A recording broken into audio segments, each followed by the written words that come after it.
কুড়িগ্রামের চিলমারী উপজেলায় একটি প্রাচীন কড়ই গাছে হঠাৎ অগ্নিকাণ্ডের ঘটনা ঘটেছে, যা এলাকাবাসীর কাছে একেবারেই রহস্যময় হয়ে দাঁড়িয়েছে। স্থানীয়দের কেউই বুঝতে পারছে না কিভাবে গাছের ভেতর থেকে আগুনের সূত্রপাত হলো। কেউ একে অলৌকিক বলছেন, আবার কেউ ধারণা করছেন যে ইচ্ছাকৃতভাবে কেউ আগুন ধরিয়ে থাকতে পারে। ফায়ার সার্ভিস কর্মীরা চেষ্টা করেও আগুন নেভাতে ব্যর্থ হয়েছে, ফলে এই ঘটনাকে ঘিরে নানা রকমের আলোচনা ও রহস্য তৈরি হয়েছে।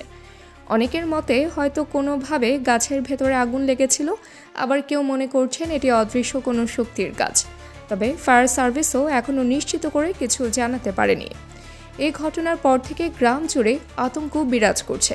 স্থানীয়রা বলছেন, জীবনে কখনো এমন দৃশ্য দেখিনি। শতবর্ষী গাছের গভীরে আগুন লাগার ঘটনাটি এখনও সবার কাছে এক অমীমাংসিত রহস্য হয়ে আছে। তাবাসসুম হক, আনিকা, দৈনিক আওয়ার বাংলাদেশ।